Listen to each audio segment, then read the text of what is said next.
First of all good morning to all of you. तो अपन देखते हैं लेक्चर नंबर 25 फ्लूइड मैकेनिक्स का। लास्ट लेक्चर में हमने पढ़ा था पिटॉट ट्यूब के बारे में, पिटॉट स्टैटिक ट्यूब के बारे में थोड़ा बहुत मैंने आपको बताया था। और वहाँ पर मैंने नोट में आपको दो नोट लिखवाए थे। एक तो नोट मैंने लिखवाया था आपको सीवी के बारे में कि जो हमारा कोएफिशिएंट ऑफ वेलोसिटी होता है फॉर पिटॉट ट्यूब कितना होता है 0.98 लेते हैं अपन, ठीक है। और जो हमने सेकंड नोट लिखा था वो लिखा था पिटॉट स्टैटिक ट्यूब के बारे में, क्योंकि वो जो पिटॉट ट्यूब थी ना, सॉरी पिटॉट स्टैटिक ट्यूब थी, वो पिटॉट ट्यूब से ही मिलकर के बनती है, ठीक है ना। तो इसलिए मैंने उसको नोट नंबर 2 में लिखवा दिया। वैसे क्या जनरली कुछ बुक्स में आपको एक अलग से डिवाइस मिलेगी, जैसे मैंने 3 डिवाइस लिखवाई है। कौन कौन सी? वेंचुरी मीटर, आरएफएस मीटर और तीसरी मैंने पिटॉट ट्यूब। चौथी मिलती है बुकों के अंदर पिटॉट स्टैटिक ट्यूब। अरे भाई कोई अलग से डिवाइस नहीं है, वो एडवांस्ड वर्जन है किसका? पिटॉट ट्यूब का। तो वो एक ही चीज़ है, मैंने आपको इसलिए नोट में लिखवा दी। तो ये हमारी 3 डिवाइसेस थी। और भी डिवाइसेस होती हैं जिन पर एक क्वेश्चन बनता है कि इस डिवाइस के द्वारा क्या मेज़र करते हैं, इस डिवाइस के द्वारा अपन क्या मेज़र करते हैं। तो वो मैं आपको एक टेबल के अंदर बताऊंगा सारे डिवाइसेस को। जैसे हमारा वेंचुरी मीटर क्या मेज़र करते हैं अपन? डिस्चार्ज। डिस्चार्ज को अपन रेट ऑफ फ्लो भी बोलते हैं, बहने की दर। बहने की दर को तो बोलते हैं डिस्चार्ज। अरे भैया डिस्चार्ज क्या होता है? क्यू बराबर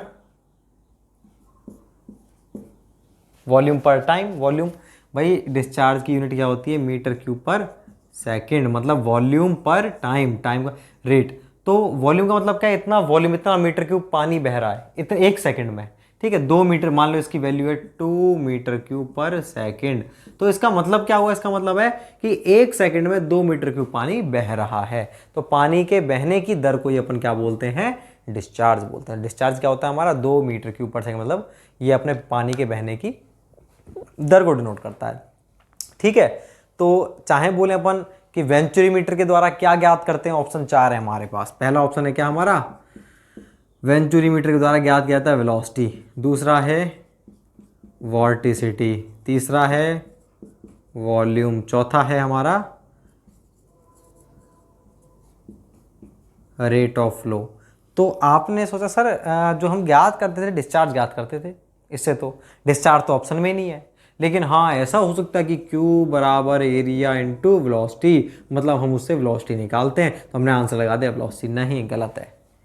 डायरेक्टली क्या ज्ञात करते हो? डायरेक्टली तो आप भैया उसे डिस्चार्ज ही ज्ञात करते हो। डिस्चार्ज और रेट ऑफ फ्लो दोनों एक ही चीज़ होती है। तो हमारा आंसर क्या आएगा? Rate of flow. तो कहने का मतलब मेरा इतना सा है कि रेट ऑफ फ्लो और डिस्चार्ज का मतलब एक ही होता है। तो एक डिवाइस तो हमारी ये हो गई वेंचुरी मीटर, जिसके द्वारा हम क्या ज्ञात करते हैं? रेट ऑफ फ्लो या फिर डिस्चार्ज। दूसरी डिवाइस होगी हमारी ऑरिफिस मीटर, इसके द्वारा भी अपन क्या ज्ञात करते हैं? डिस्चार्ज या फिर रेट ऑफ फ्लो।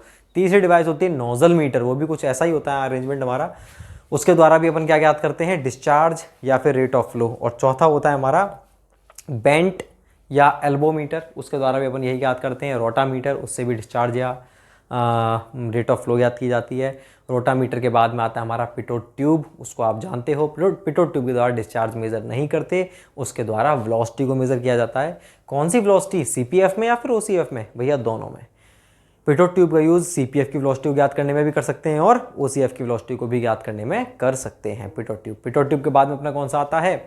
उसके बाद में आता है अपना next current meter. Current meter भी एक डिवाइस होती है जिसके बारे में आपसे डिस्कस कर चुका हूँ in water resource engineering, irrigation engineering में हमने पढ़ा था इसको। और उसमें हाइड्रोलॉजी वाली यूनिट में पढ़ा था हमने करंट मीटर के बारे में। जहाँ पर फ्लो मेजरमेंट पढ़ा था वहाँ हमने पढ़ा था करंट मीटर के, कि वेलोसिटी का मेजरमेंट कैसे करते हैं? करंट मीटर के द्वारा। तो जो हमारे ओपन चैनल होते हैं उसमें वेलोसिटी का मेजरमेंट करंट मीटर के द्वारा किया जाता है। क्या होता है इसके बारे में भी मैं बता दूंगा आपको। चलो आपको बता देता हूँ पहले करंट मीटर क्या होता है। वहाँ पर मैंने आपको डिस्कस किया हुआ है, यहाँ पर भी एक थोड़ा सा डिस्कस कर लेते हैं अपन करंट मीटर, जिससे आपके माइंड में ये तो रहे कि करंट मीटर होता क्या है। भाई ये हमारा चैनल है, ऐसे पानी बह रहा है। तो हम क्या करते हैं, एक जैसे हमारी बोट होती है जो हम कागज़ की बनाते थे बचपन में, बना करके रख देते थे, ऐसे हम एक बोट बनाते हैं और उस बोट में एक मोटर लगा देते हैं नीचे। बात क्लियर है? मोटर हमने बोट के नीचे लगा दी मोटर। तो मोटर कौन सी लगा दी आपको ध्यान हो? पहले वो टेप आते थे गाने सुनने के, टेप, जिसको डैक भी बोलते हैं अपन, डैक भी बोलते थे। तो जिसमें कैसेट्स लगती थी, तो जो कैसेट्स जो लगती थी वो घूमती थी ना पीछे, तो उसके पीछे एक छोटी सी मोटर लगी रहती थी, छोटी सी, वो गोल गोल घूमती थी। वो मोटर सेल से भी चल जाती थी। उस प्रकार की एक मोटर लेते हैं अपन। और छोटे छोटे से जो पहले हमारे खेलने के खिलौने आते थे उनमें भी लगी होती थी छोटी सी मोटर, ठीक है। सेल वाले जो खिलौने, तो वो मोटर अपन उसके नीचे लगा देते हैं। एक अपन अरेंजमेंट बनाते हैं अपन बोट टाइप का, उसके नीचे अपन क्या करते हैं, एक मोटर को फिट कर देते हैं ऐसे, ठीक है। और इस मोटर में क्या है, फैन लगे होते हैं, पंखे, इस मोटर में फैन लगा होता है ऐसे घूमने वाला। तो पहले हम क्या करते हैं, पहले हम उस मोटर को रख देते हैं, जैसे पानी बह रहा है, इस पानी की वेलोसिटी हमको पता है, हम इतनी स्पीड से उसको छोड़ रहे हैं, उस एरिया पता है हमको जिसमें से पानी को निकाल रहे हैं हम छोटा सा स्ट्रक्चर बना रखा है, और उस एरिया में हमने डिस्चार्ज जो छोड़ रहे हैं वो भी पता है, क्यों पता है, ए पता है, मतलब हमको वेलोसिटी पता है, मतलब हम जिसमें से उस बोट को डाल रहे हैं ना, हमको वेलोसिटी उसकी ऑलरेडी पता है, पहले हम टेस्ट करते हैं उसको, तो वेलोसिटी हमको पता है, तो हम उस वेलोसिटी में हमको v मतलब पता है, हमने उस पानी में इस बोट को डाल दिया, तो जैसे आप इसको डालोगे तो क्या है, इसका पंखा घूमेगा, तो ये जब घूमेगा तो यहाँ पर रीडिंग आएगी भाई ये 10 RPM 20 RPM इतने से घूम रहा है, तो हम समझ जाएंगे भाई इतनी वेलोसिटी थी पानी की 5 मीटर पर सेकंड, तो 20 RPM से घूम रहा है। अब मान लो अपन इसकी जो पानी की वेलोसिटी और बढ़ा देंगे, फिर डाल के देखते हैं पंखा कितनी गति से घूमता है, हमने इसकी गति वेलोसिटी कर दी 10 मीटर पर सेकंड, तो इसकी स्पीड होगी 30 RPM। ऐसे हमने ये पहले से एक स्टैंडर्ड डेटा तैयार कर लिया कि ये वेलोसिटी के लिए इतना RPM है, इस वेलोसिटी के लिए इतना RPM है। अब बात आती है क्या कि अब हम क्या कर रहे हैं, अब हम उल्टा करेंगे, हमें वेलोसिटी तो याद करनी है, ये तो हमने स्टैंडर्ड बना लिया, अब हमको वेलोसिटी याद करनी है, तो हमने इस बोट को डायरेक्टली डाल दिया पानी में, जिसकी भी हमें वेलोसिटी चाहिए थी, इसकी चाहिए थी तो मैंने इसमें डाल दिया, ठीक है। अब मैं इसमें डालने के बाद देख रहा हूं कि इसमें ऊपर आ रहा है कितना, 20 RPM आ रहा है, इसका मतलब मैं क्या समझ जाऊंगा, कितनी वेलोसिटी है इसकी, 5 मीटर पर सेकंड। तो अब हम RPM नोट करेंगे, RPM की सहायता से जो हमारा डेटा था उस पुराने वाले को उठा करके हम देखेंगे कि वेलोसिटी कितनी होगी। तो इस तरह से ज्ञात किया जाता है क्या, वेलोसिटी को, ओपन चैनल फ्लो की वेलोसिटी को। तो ये जो इंस्ट्रूमेंट होता है इसको बोलते हैं अपन करंट मीटर। तो क्वेश्चन बनता है करंट मीटर के द्वारा क्या ज्ञात करते हो आप, तो करंट मीटर के द्वारा केवल और केवल OCF की वेलोसिटी ज्ञात की जाती है, CPF में वेलोसिटी ज्ञात नहीं कर सकते। क्यों भैया, पाइप के अंदर कैसे डालोगे इसको आप, तो अपनी पिटोट ट्यूब के द्वारा भी वेलोसिटी ज्ञात करते हैं और करंट मीटर के द्वारा भी, लेकिन पिटोट ट्यूब के द्वारा दोनों की, इसके द्वारा केवल OCF की। लास्ट बचा हमारा एक डिवाइस, वो है एनेमोमीटर, या इसको पूरा इसका नाम है हॉट वायर एनेमोमीटर। तो हॉट वायर एनेमोमीटर या फिर सिंपल एनेमोमीटर, ये कौन सी डिवाइस होती है, इस डिवाइस के द्वारा जो अपनी एयर होती है, एयर उसकी वेलोसिटी को ज्ञात किया जाता है, ठीक है ना। तो ये सारी डिवाइसेस थी, इसको मैं एक टेबल बना देता हूँ, बहुत बहुत बहुत इंपॉर्टेंट टेबल है, एक दो क्वेश्चन तो इससे ज़रूर आता ही आता है कि इस डिवाइस से क्या मेज़र करते हैं, या फिर वेलोसिटी को किस डिवाइस से मेज़र करते हैं। तो उसको मैं नोट नंबर 3 में लिखूंगा, 2 नोट तो मैं लिखवा चुका था, तो नोट नंबर जो 3 है वो देखिए आप। तो नोट नंबर 3 है अपना क्या, टेबल बनाएंगे डायरेक्टली, डिवाइस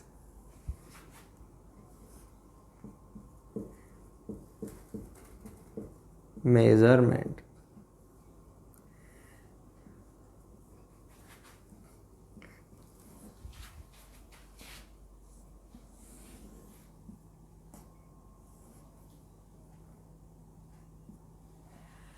तो डिवाइस देखो भाई,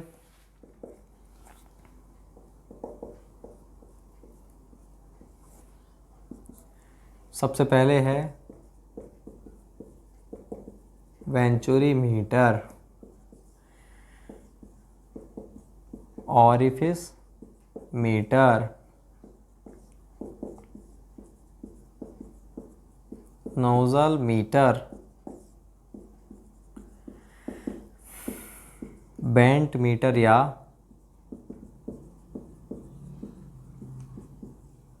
elbow metre,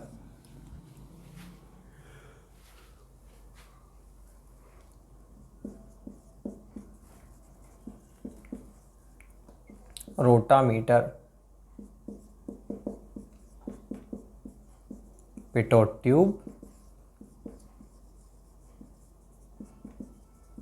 current meter,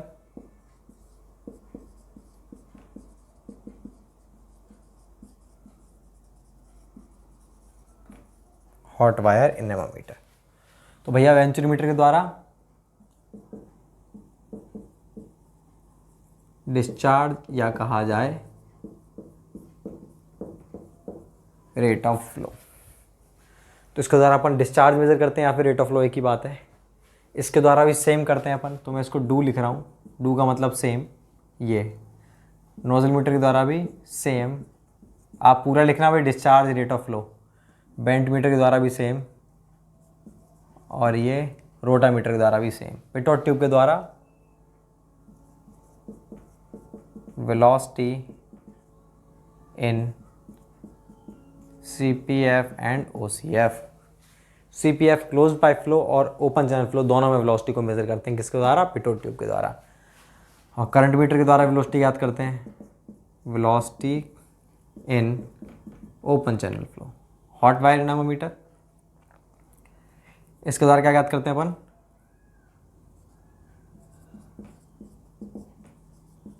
velocity of air. तो भैया ये अपना कंप्लीट हो चुका है। आपको याद रखनी है इसमें चीज़ें कि किस डिवाइस के द्वारा क्या चीज़ अपन मेज़र करते हैं। ये तीनों नोट भी कंप्लीट हो चुके हैं। तो अपन नेक्स्ट टॉपिक पे बढ़ते हैं अब आगे इस यूनिट का, वो है वॉर्टेक्स फ्लो। वो देखते हैं अपन। मैं इसे मिटाता हूँ।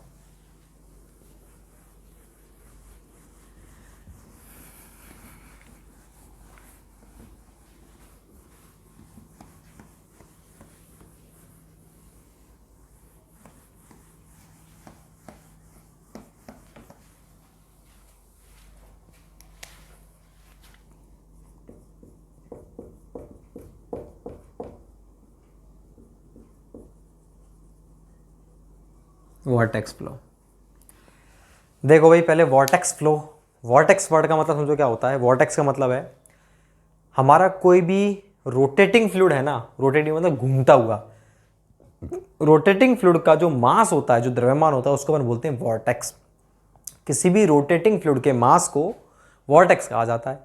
जैसे कैसे समझोगे आप? मान लीजिए हमारे पास ये मेरा मार्कर है, इस मार्कर को बस मैंने सीधा फेंक दिया ऐसे आपकी तरफ, कुछ नहीं, इसका सिंपल मोशन है, कुछ नहीं कहलाएगा ये। अगर ये मास, ये जो मेरे पास मार्कर है, इस पर मैंने क्या किया, एक रस्सी बांधी और फिर इस रस्सी बांध के मैं इसको यूं घुमा रहा हूँ, तो आपको पता है ये बिल्कुल एक पाथ में यूं घूमेगा, यूं एक मार्कर ये यूं घूमेगा, यूं तो रोटेट कर रहा है ये पूरा पूरा मार्कर एज इट इज। तो जो रोटेटिंग मार्कर है, इस मार्कर को बोलेंगे वॉर्टेक्स। कि भाई क्या है, ये एक वॉर्टेक्स है। कोई भी जो मास है, कोई भी द्रव्यमान घूम रहा है गोल गोल, उसको बोलेंगे वॉर्टेक्स। और इस प्रकार के मोशन को अपन बोलते हैं वॉर्टेक्स फ्लो। इस प्रकार के फ्लो को क्या बोलेंगे? Vortex flow. तो बात आती है फ्लूइड की, तो फ्लूइड के अंदर देखो पानी सीधे बह रहा है, ठीक है। तो जब पानी हमारा सीधे बहता है तो उस वाली कंडीशन में क्या होगा? जब पानी सीधे बह रहा है तो पानी यूँ घूमता हुआ थोड़ी जा रहा है पार्टिकल्स, बिल्कुल नहीं जा रहा, पानी बिल्कुल सीधा बह रहा है, तो किसी प्रकार का कोई मोशन नहीं, सिंपल लीनियर मोशन है, ठीक है, सिंपल लीनियर फ्लो है। लेकिन अगर पानी आपने क्या एक बाल्टी भरा हुआ और आपने हाथ से यूँ उसमें डिटर्जेंट डाला और आपने गोल गोल घुमाया, आपने हाथ निकाल लिया बाहर, लेकिन पानी still moving in circular motion, गोल गोल घूम रहा है, तो उसमें अगर आप पानी का एक पार्टिकल देखो या एक सेक्शन देखो, तो वो क्या है, वो सेंटर, बाल्टी के सेंटर के सापेक्ष यूँ घूम रहा है। तो ये जो रोटेटिंग फ्लूइड है ना, रोटेटिंग मतलब घूमता हुआ फ्लूइड है, उस मास को अपन क्या बोलेंगे? वॉर्टेक्स। और इस प्रकार के फ्लो को क्या बोलेंगे? Vortex flow. तो भैया वॉर्टेक्स फ्लो समझ में आ गया, गोल गोल घूमता हुआ फ्लो, देसी भाषा में उसको बोलेंगे वॉर्टेक्स फ्लो। अब भैया ये जो होता है वॉर्टेक्स फ्लो हमारा दो प्रकार का होता है, एक तो होता है फ्री वॉर्टेक्स, एक होता है forced vortex. Free vortex, forced vortex, मेरे हिसाब से कुछ लोग समझ गए होंगे इसका मतलब। फ्री वॉर्टेक्स का मतलब जो अपने आप गोल गोल घूम रहा है नेचुरली, एक जिसको घुमाने में आपको कुछ मशक्कत करनी पड़ रही है, वो है फोर्स्ड वॉर्टेक्स। तो अपने आप कौन सा घूम रहा है? अपने आप जैसे रिवर, जो अपनी नदी होती है, नदी में क्या बनती है? एडी करंट्स, भंवर धाराएं, ऐसे वर्लपूल बनता है, गोल गोल भंवर बनते, गोल गोल घूम, देखो पानी यूं है लेकिन कई बार कई जगह से गोल गोल घूमता रहता है अपने आप। वो जो गोल गोल घूम रहा है पानी, उसे क्या बोलेंगे अपन? उस वर्लपूल को अपन क्या बोलेंगे? Free vortex. अपने आप घूम रहा है, हमने कुछ नहीं किया, प्रकृति ने किया, जो कुछ किया है तो मतलब नेचुरल है वो। तो वो है हमारा फ्री वॉर्टेक्स। उस कंडीशन में जब हमारा फ्री वॉर्टेक्स होता है, चलो पहले बताया था आपको, फ्री वॉर्टेक्स में जो हमारा फ्लो होता है वो होता है इरोटेशनल, रोटेशनल नहीं होता। और जब फ्लो हमारा इरोटेशनल है तो उस वाले फ्लो की, मतलब उस वाले वॉर्टेक्स फ्लो की, वो वॉर्टेक्स फ्लो कौन सा कहलाएगा? Free vortex flow. उसमें इरोटेशन होता है। तो फ्री वॉर्टेक्स फ्लो में हमें कुछ भी ज्ञात करना है, चाहे हमें प्रेशर ज्ञात करना है, एनर्जी ज्ञात करनी है, हेड कुछ भी ज्ञात करना है, हेड लॉस ज्ञात करना है, तो हम किसका यूज़ कर सकते हैं? बर्नौली इक्वेशन का यूज़ कर सकते हैं या नहीं? डेफिनेटली कर सकते हैं। क्यों कर सकते हैं? तो बर्नौली इक्वेशन हमारी एप्लीकेबल होती है इरोटेशनल फ्लो के लिए, उसके लिए ज़रूरी रोटेशन होना। तो यहाँ पर अपनी जो बर्नौली इक्वेशन होती है वो एप्लीकेबल होती है। और इसकी एक खासियत और होती है इस वाले फ्लो की, कि इस फ्लो में सेंटर से जैसे जैसे आप दूर जाते हो ना, ठीक है, सेंटर से इस फ्लो में जैसे जैसे दूर जाते हो आप, तो वेलोसिटी धीरे धीरे कम होती जाती है। ठीक है, जैसे अगर मैं बात करता हूँ वर्लपूल की, तो बहुत बड़ा वर्लपूल बन रहा है, ये सेंटर है, तो ये 3 मीटर रेडियस का एक वर्लपूल बन रहा है ऐसे। तो सेंटर से मैं 1 मीटर पे जाऊँगा ना तो वेलोसिटी ज़्यादा है, 2 पर जाऊँगा उससे कम है वेलोसिटी। जैसे आउटर पे जाता जाऊँगा, फ्री वॉर्टेक्स की बात कर रहा हूँ, वेलोसिटी धीरे धीरे कम होती चली जाएगी। इसका मतलब क्या है? इसमें जो वेलोसिटी होती है रेडियस के इन्वर्सली प्रोपोर्शनल होती है। तो कुछ प्रॉपर्टीज़ होती हैं वॉर्टेक्स की जिसके आधार पर क्वेश्चंस पूछे जाते हैं। उन सभी प्रॉपर्टीज़ को एज वेल एज क्वेश्चंस को मैं आपको डिस्कस करूंगा, लिखवाऊंगा। अभी केवल छोटा सा लिखेंगे, इसके अंदर पार्ट में ज़्यादा डीप में घुसना नहीं है। ये थी कुछ बातें फ्री वॉर्टेक्स की। फोर्स वॉर्टेक्स, फ्री वॉर्टेक्स के और एग्जाम्पल बता देता हूँ आपको मैं। फ्री वॉर्टेक्स के और एग्जाम्पल है हमारे, जैसे वॉश बेसिन होती है, वॉश बेसिन, तो ये सिंक है, हमने हाथ धोया, हाथ धोने के बाद पानी आपने देखा सिंक की शेप कैसे होती है? ऐसी तो रहती है ढलान। तो आपने हाथ धोया, हाथ धोने के बाद में यूं पानी गया सिंक में, यूं जाकर को नीचे क्या है? स्ट्रेट पाइप है ऐसे, ये पाइप तो ऐसे, लेकिन सिंक यूं है ऊपर गोल। तो आपने हाथ धोया तो पानी यूं यूं आया और इसके अंदर ऐसे गया। अब जो पानी अंदर जा रहा है वो तो भैया घूम घूम के जा रहा है अंदर, गोल गोल घूम घूम के जा रहा है। तो उसका भी कोई ना कोई सेंटर हो गया। ये जो मार्कर का सेंटर, जो पाइप का सेंटर है, वो उसका सेंटर हो चुका है, इस गोल जो पानी गोल गोल घूम रहा है। तो वो जो पानी गोल गोल घूम रहा है उसको भी क्या बोलेंगे अपन? वॉर्टेक्स फ्लो बोलेंगे। उस मोशन को भी क्या बोलेंगे? वॉर्टेक्स। और कौन सा है? फ्री या फोर्स्ड? ये फ्री है, तो हमने तो कुछ किया ही ना, हम तो बस हाथ धो के चल दिए थे, अपने आप ही गोल गोल घूम रहा है वो। आपने थोड़ी ना ऐसे किया था कि पानी को बिल्कुल यहाँ पर ले जाकर के आपने गोल गोल घुमाया तब जा रहा है, नहीं, ये है फ्री वॉर्टेक्स। और मान लीजिए हमारे पास कोई पाइप ही ऐसा है कि ऊपर सेंटर है, ये सेंटर से पाइप यूं है, पाइप ही ऐसा है बैंड गोल गोल, यूं उतर रहा है पाइप। जैसे हमारी स्प्रिंग होती है बाइक के अंदर, पीछे शॉकर होते हैं, शॉकर पे आपने स्प्रिंग देखी होगी, तो जो स्प्रिंग कैसी रहती है? यूं गोल गोल घूमी रहती है। मान लो ऐसा ही पाइप है कोई, तो उस पाइप में आप पानी डालोगे तो वो तो ऑटोमेटिकली यूं गोल गोल घूम के जाएगा। क्यों जाएगा भाई? उसका पाथ ही ऐसा है गोल गोल।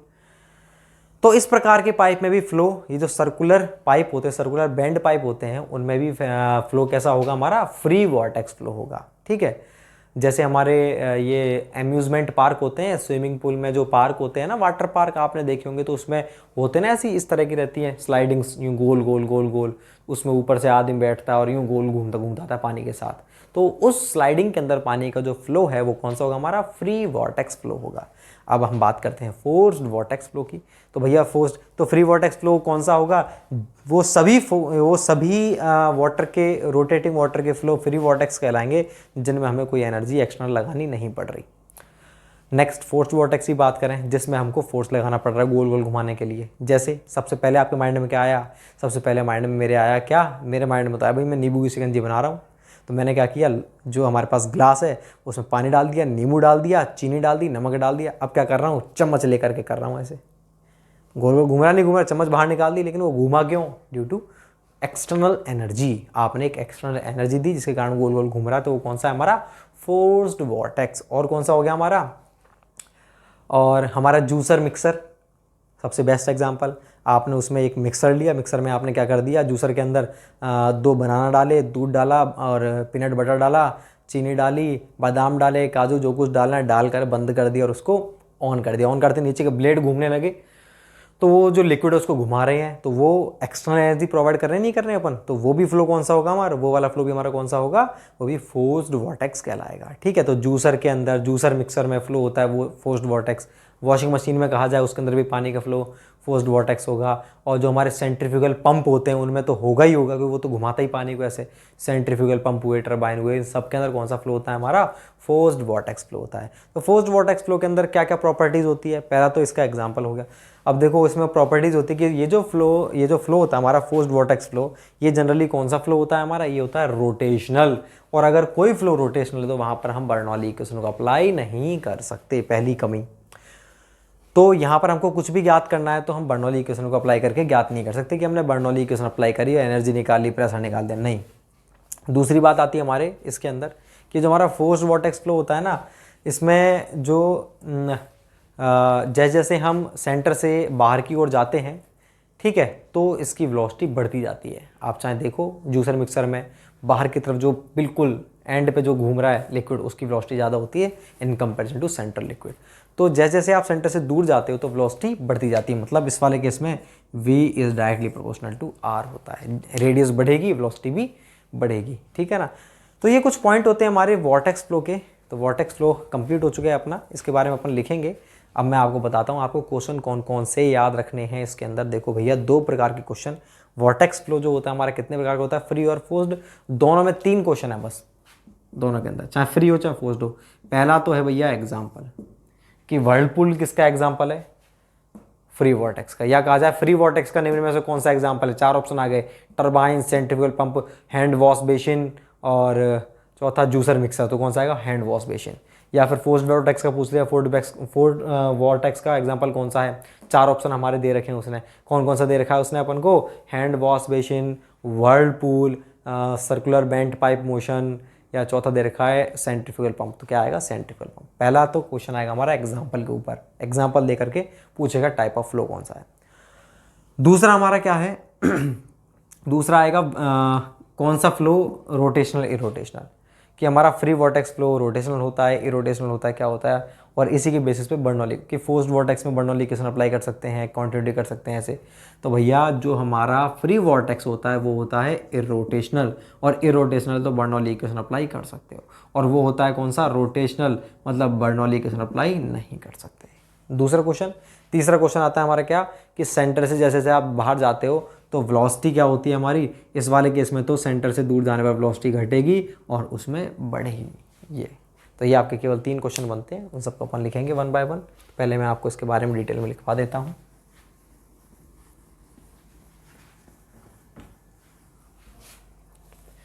तो वॉर्टेक्स फ्लो क्या होता है भाई, रोटेटिंग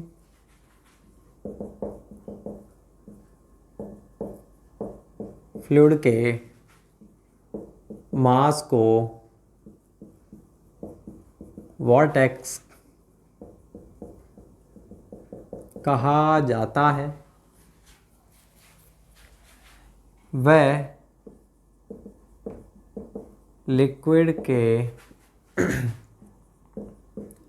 इस प्रकार के मोशन को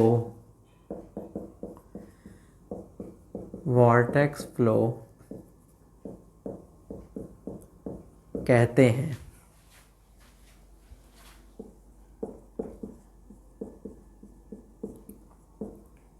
यह निम्न प्रकार का होता है।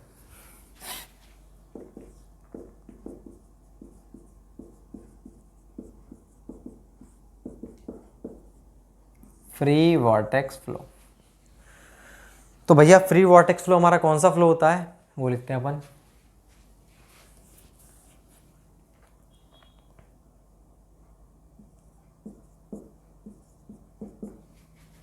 यह वो वॉर्टेक्स फ्लो होता है जिसमें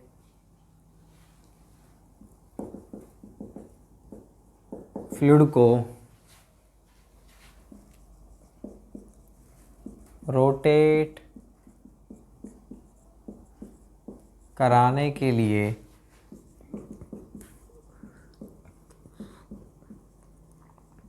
एक्सटर्नल एनर्जी नहीं लगानी पड़ती है। ठीक है भाई, एक्सटर्नल एनर्जी नहीं लगानी पड़ती है।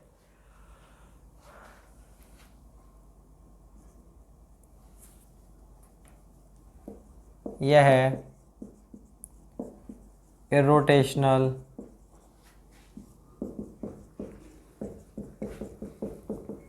फ्लो होता है, अतः यहाँ बर्नौली इक्वेशन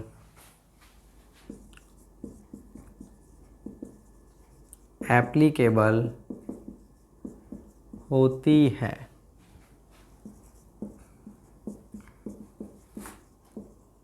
इस फ्लो में सेंटर से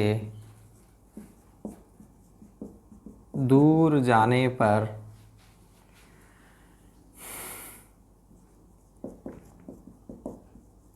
वेलोसिटी घटती है।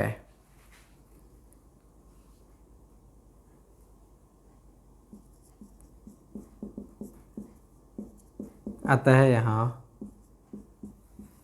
v समानुपाती 1/r होता है। एग्जाम्पल क्या है इसके?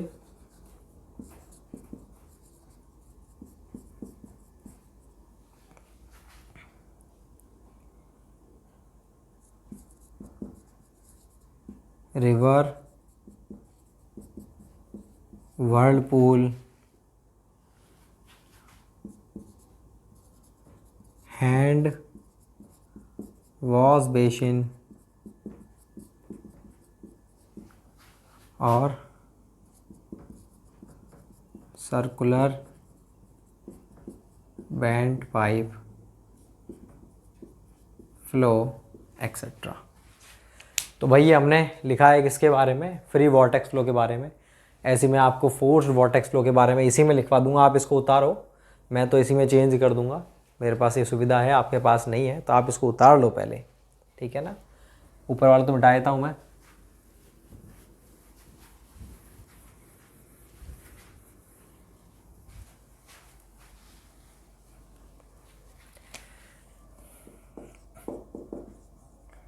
दूसरा है हमारा फोर्स्ड वॉर्टेक्स फ्लो है।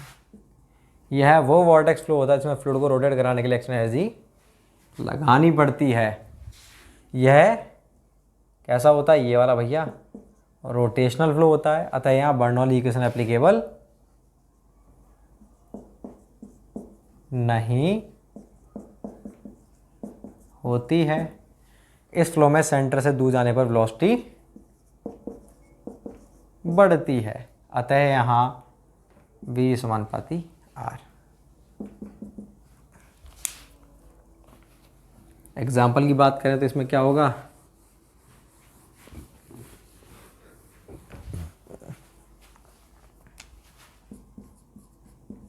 Juicer mixer, comma centrifugal pump, comma turbine etcetera. तो ये होता है हमारा फोर्स्ड वॉर्टेक्स फ्लो। दोनों वॉर्टेक्स फ्लो कंप्लीट हो चुके हैं। फोर्स्ड वॉर्टेक्स फ्लो जो होता है उसमें ऊपर की सरफेस कैसी बनेगी? पैराबोलॉइड टाइप की बनती है। जैसे हमारा पैराबोला होता है ना, आप खुद सोचो, जो हमारा जूसर मिक्सर होता है उसमें ऊपर की सरफेस कैसी फ्लैट रहती है क्या? फ्लैट नहीं रहती भाई, वो अंदर की तरफ दबती हुई ऐसी, ठीक है, ऐसी बनती है, ऐसी ये ठीक। तो मैं आपको दिखा नहीं सकता इसमें कि किस तरह से बनेगी। देखो ऐसी बनेगी ये।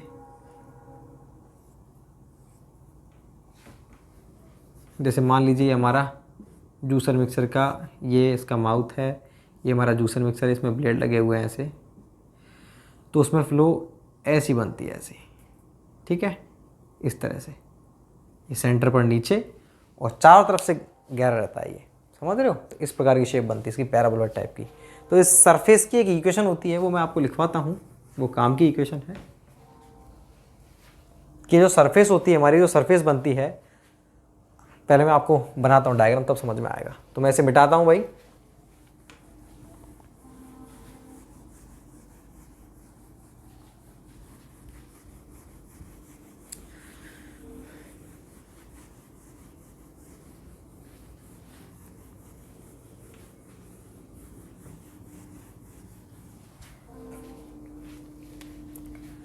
तो इसी में अपन हेडिंग डालेंगे क्या? Equation of liquid surface for forced vortex flow.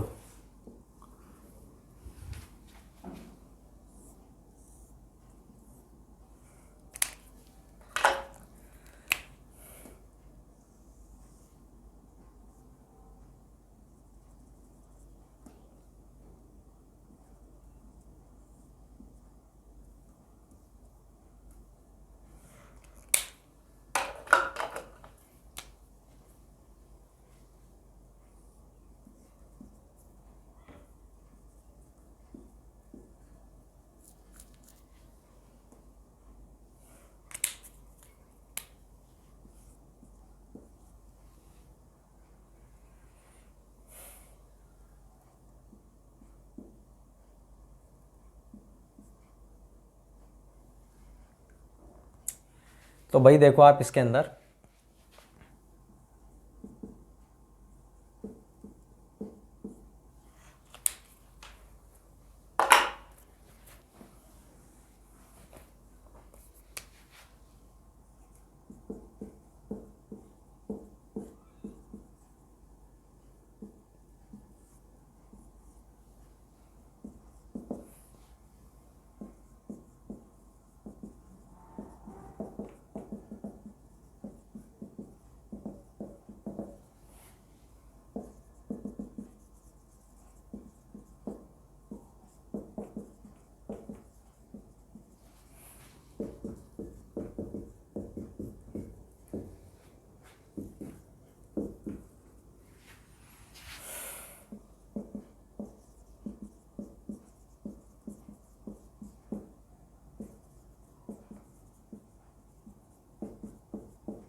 देखो भाई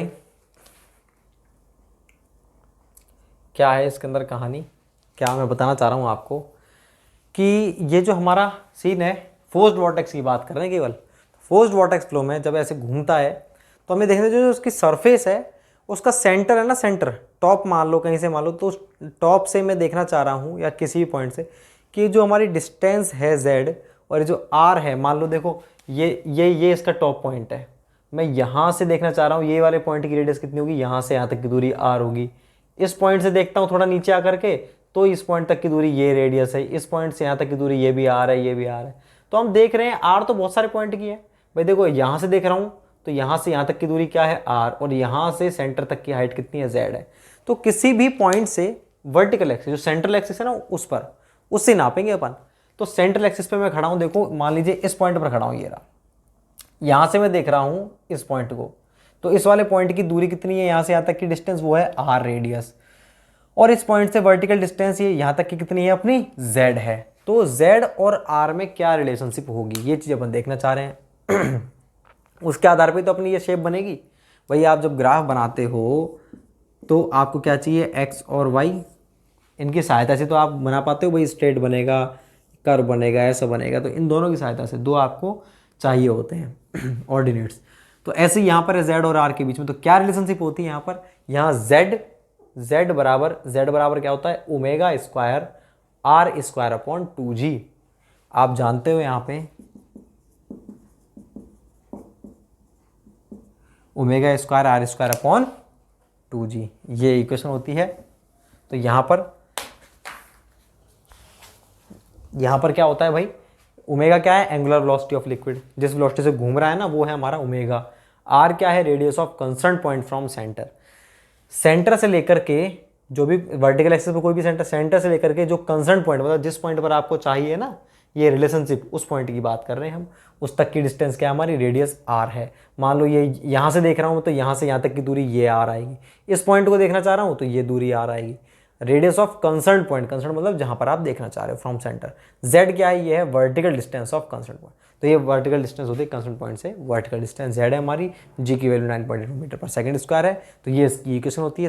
समटाइम्स इसकी इक्वेशंस पूछी जाती है, क्या होती है आपको दिख रहा है स्क्वायर आ रहा है तो इसकी शेप कैसी बनेगी, पैराबोलॉइड होगी, स्क्वायर पैराबोला के टाइप में बनेगी, ठीक है ना। तो ये है बात है किसकी, इक्वेशन ऑफ लिक्विड सरफेस पर फोर्स्ड वॉर्टेक्स फ्लो। ये इक्वेशन केवल और केवल फोर्स्ड वॉर्टेक्स के लिए डेवलप होती है, फ्री वॉर्टेक्स के लिए एप्लीकेबल नहीं है।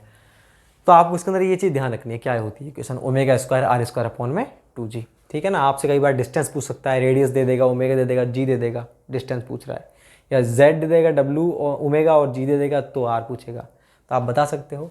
तो मैं इसको मिटाता हूँ, ये थी हमारी फोर्स्ड के लिए।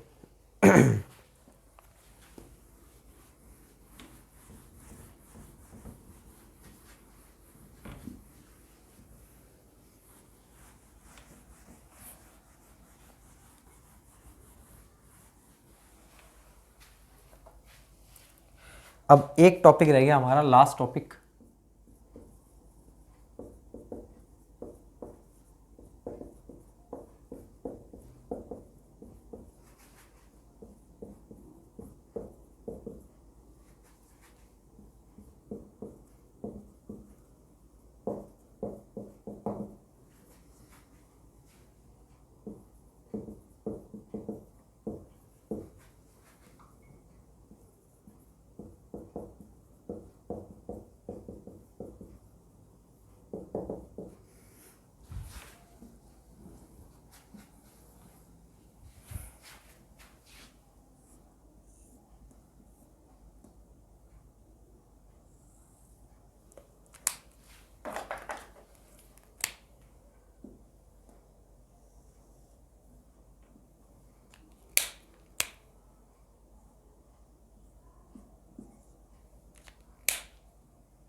देखो इस टॉपिक पर वैसे जो हायर लेवल है वहाँ पर क्वेश्चंस बहुत पूछे जाते हैं और ज़रूर पूछते हैं।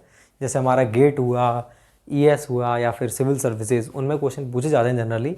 आपके जो पूछा जा सकता है उसके बारे में आपसे डिस्कस करूँगा। ये टॉपिक बहुत वाइड टॉपिक अपने आप में। मैंने आपको जब फ्लूइड मैकेनिक्स का बाइफर्केशन करवाया था फर्स्ट यूनिट में, मैंने बड़ा चार्ट बनाया था। वहाँ पर मैंने लिखा था पहले फ्लूइड स्टैटिक्स, फिर लिखा था मैंने फ्लूइड काइनेमेटिक्स। फ्लूइड स्टैटिक्स में 3 यूनिट लिखी थी, काइनेमेटिक्स में अकेले पॉइंट्स लिखे थे। फिर फ्लूइड डायनामिक्स, डायनामिक्स में मैंने आपको काफ़ी सारी चीज़ें लिखी थी। सबसे पहले लिखा था मैंने आपको बर्नौली इक्वेशन, उस energy equation and it's applications, flow measurement और क्लोज्ड पाइप फ्लो।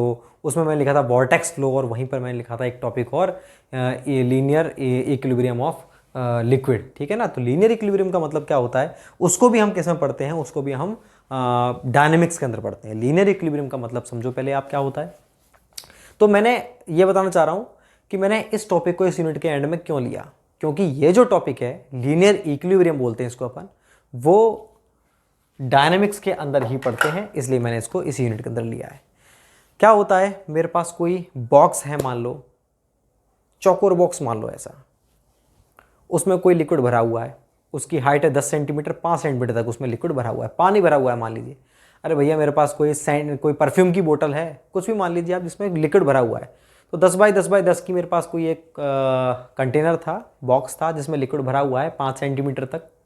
तो उस लिक्विड को बिल्कुल स्टैटिक कंडीशन में रुका हुआ है, उस लिक्विड का आपने आपकी क्या करा, कार में रख दिया आपने आगे।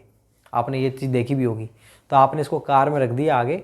अब आप कार को धीरे धीरे चला रहे हो, ठीक है। जब आप कार को धीरे धीरे चलाओगे, एक कंडीशन फिक्स है क्या, अब ये कार क्या अपनी सीधी चलनी चाहिए, सीधी लीनियर। लीनियर का मतलब क्या होता है, बिल्कुल लाइन, या तो सीधी चले यूँ, और लीनियर का मतलब ये नहीं है कि हॉरिजॉन्टल चलेगी। लीनियर का मतलब है कि वो उसका मोशन जो बिल्कुल स्ट्रेट होना चाहिए, लाइन की तरह, लाइन के रूप में उसका मोशन स्ट्रेट होना चाहिए। ये नहीं है कि वो हॉरिजॉन्टली हो। भैया देखो ये भी स्ट्रेट है, ये भी स्ट्रेट है, और ये भी स्ट्रेट है, चाहे वो वर्टिकल हो, चाहे इंक्लाइंड हो, चाहे हॉरिजॉन्टल हो, तीनों का मतलब स्ट्रेट ही है। तो मैं बात कर रहा हूँ लीनियर होनी चाहिए, मूवमेंट कैसा होना चाहिए, लीनियर। लीनियर मतलब स्ट्रेट। तो फिलहाल मैं हॉरिजॉन्टल की बात कर रहा हूँ।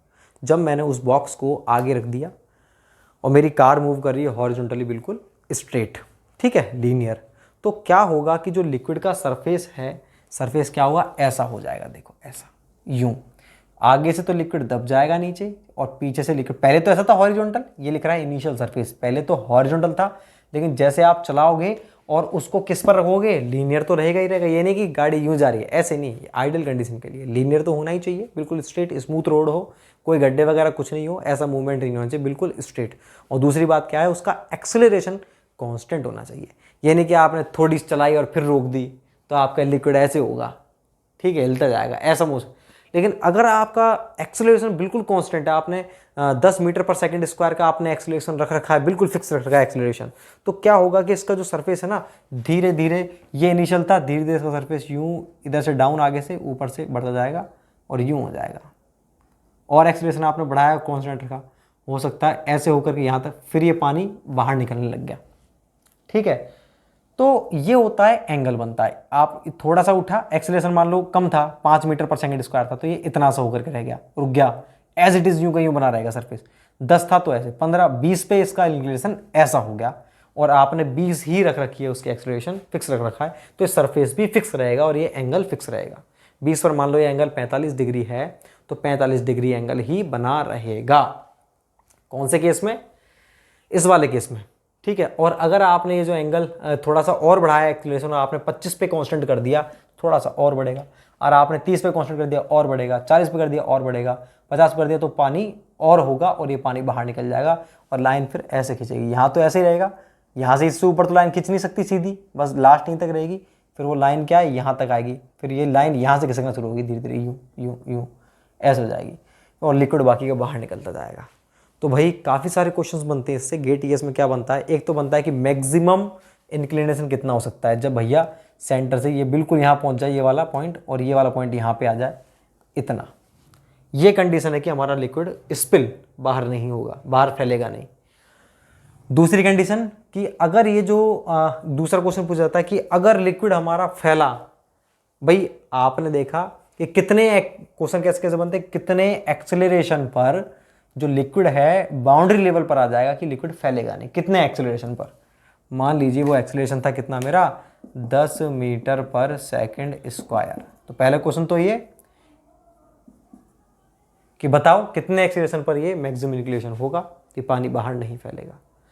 अब दूसरा क्वेश्चन क्या कि अगर एक्सेलरेशन 15 मीटर पर सेकंड स्क्वायर है तो कितना पानी बाहर फैल गया, स्पिल वाटर की वॉल्यूम बताओ। तो बहुत अच्छे अच्छे क्वेश्चन है ये। तो ये प्रैक्टिकल क्वेश्चंस हैं जो पूछे जाते हैं। तो आपसे इतना नहीं पूछेगा, आपसे तो बस इतना पूछ सकता है भैया हमको तो इंक्लिनेशन एंगल बता दो। आपको एक्सेलरेशन दे रखा है कि इतना एक्सेलरेशन है, 10 20 50 जो भी एक्सेलरेशन है। अब आप बताओ कितना जो सरफेस है उसका हॉरिजॉन्टल से इंक्लिनेशन कितना है, वो मैं आपको ज्ञात करना बताऊंगा। तो अपन कैसे ज्ञात करेंगे?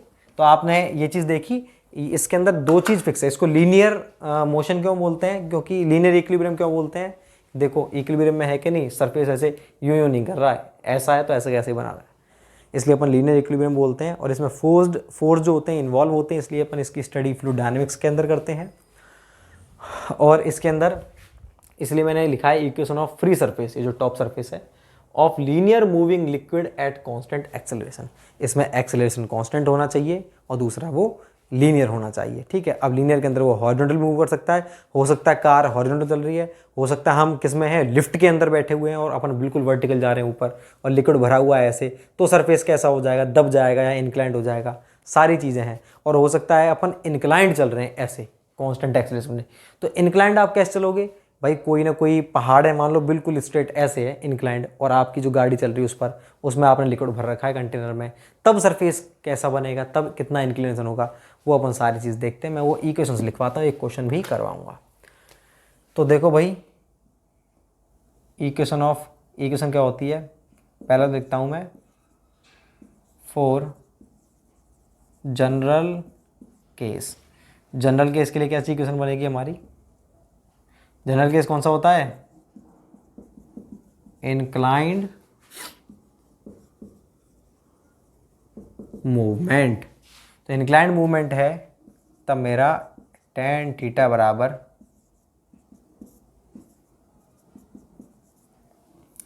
ax अपॉन az प्लस में z। तो यहाँ पर ax क्या होता है? एक्सेलरेशन इन हॉरिजॉन्टल डायरेक्शन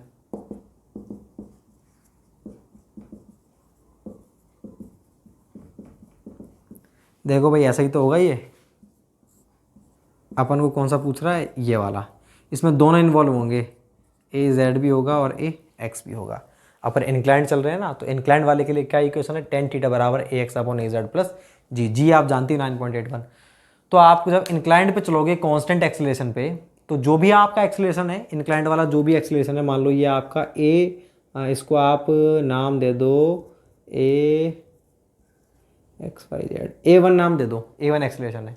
तो इसके दो कंपोनेंट होंगे A1 के, ये जो A1 है, सॉरी, इसके दो कंपोनेंट होंगे, एक तो होगा वर्टिकल, एक होगा हॉरिजॉन्टल। तो जो वर्टिकल कंपोनेंट है वो तो है AZ और हॉरिजॉन्टल कंपोनेंट क्या है इसका? एक्स। आप जो चलोगे इंक्लाइंड वो तो एक्सेलरेशन एक ही होगा, 10 मीटर पर सेकंड है। तो A1 की वैल्यू कितनी है? 10 मीटर पर सेकंड। उसका हमने हॉरिजॉन्टल कंपोनेंट निकाला और वर्टिकल, और इन दोनों की वैल्यू इसमें पुट करी और हमने आंसर निकाला। तो जो भी वैल्यू आई tan थीटा बराबर ये, थीटा बराबर tan इनवर्स वो, तो थीटा की वैल्यू आ जाएगी। तो हमें पता चल जाएगा कि जो हमारा लिक्विड का सरफेस है इस पर कितना एंगल बन रहा है, हॉरिजॉन्टल से कितने एंगल पर झुका हुआ है। तो सिंपल सी बात थी ये। लेकिन ये किसके लिए थी क्वेश्चन? ये थी हमारे जनरल केस, मतलब जब इंक्लाइंड मूवमेंट हो रहा है तब। अगर मैं बात करता हूँ फॉर हॉरिजॉन्टल मूवमेंट, तो हॉरिजॉन्टल मूवमेंट में क्या होगा हमारे? हॉरिजॉन्टल मूवमेंट है तो ए जेड क्या होगा? ए जेड बराबर 0। ठीक, इसलिए इक्वेशन क्या बन गई हमारी भाई? हॉरिजॉन्टल है तो उसमें ए जेड तो होगा ही नहीं। जब ए जेड नहीं होगा तो tan थीटा बराबर ए एक्स अपॉन जी। और यही आपके लिए मोस्ट इम्पॉर्टेंट है क्योंकि आपसे इतना लंबा नहीं पूछेगा, बस सिंपल पूछेगा हॉरिजॉन्टल के लिए AX दे के रखेगा, G आपको पता ही है 9.81 होता है, इसमें वैल्यू पुट करेंगे और आंसर निकालेंगे tan थीटा को। और अब क्वेश्चन क्या बनता है मैक्सिमम वो भी आपको करवाता हूँ मैं, तो आप इसको उतारो। तो सिंपली आपसे क्या क्या बोलेगा कि कोई भी बॉडी मूव कर रही है, लिक्विड कंटेनर मूव कर रहा है जिसकी एक्सेलरेशन इतना है हॉरिजॉन्टल, तो आप बताओ लिक्विड का हॉरिजॉन्टल सरफेस से कितना इंक्लिनेशन है, वो अपन ज्ञात कर ही लेंगे। मैं आपको बताता हूँ, वैसे मिटाता हूँ भाई, अपन क्वेश्चन लिखेंगे इसके बाद।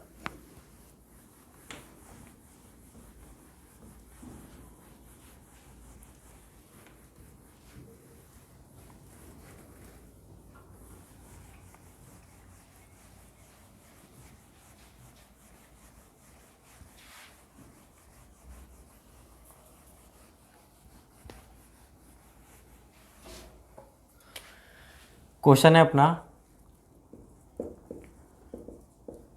ए liquid container is moving horizontally at constant acceleration of 10 meter per second is 9.81 meter per second square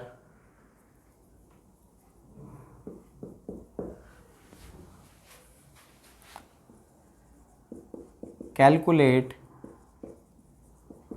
angle of inclination of the top surface with horizontal।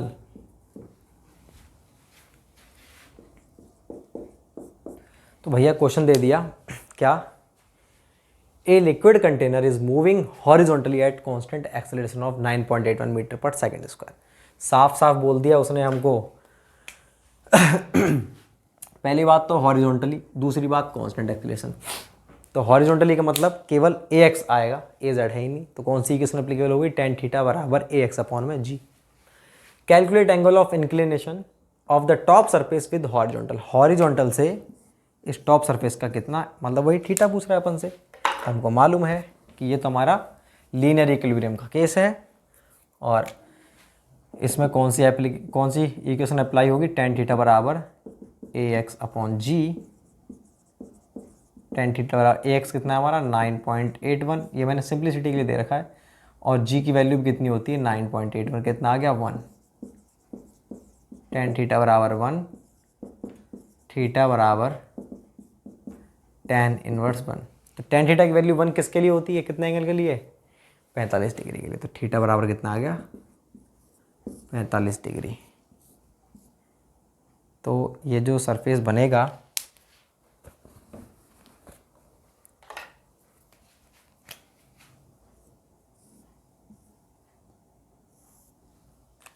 ये इनिशियल था, ये फाइनल है।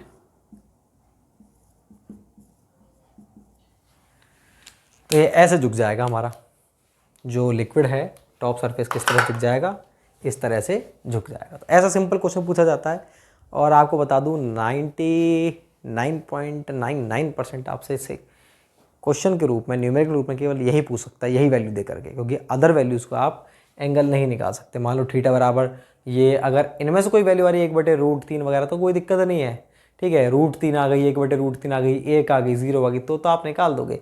अदरवाइज और कोई वैल्यू आई तो आप निकाल नहीं सकते थीटा बिना कैलसी के। तो जनरली यही पूछा जाता है क्वेश्चन, ठीक है ना। ठीक है भाई, तो अपनी ये जो यूनिट थी, यूनिट नंबर 5, वो कंप्लीट हो चुकी है। अब अपन किसको पढ़ेंगे, यूनिट नंबर 5 यूनिट नंबर 6 पढ़ेंगे, वो भी फ्लूइड डायनामिक्स का पार्ट है हमारा, और वो है हमारी क्लोज्ड पाइप फ्लो, बहुत इंपॉर्टेंट यूनिट है हमारी, उसको देखेंगे नेक्स्ट लेक्चर के अंदर। Thank you so much.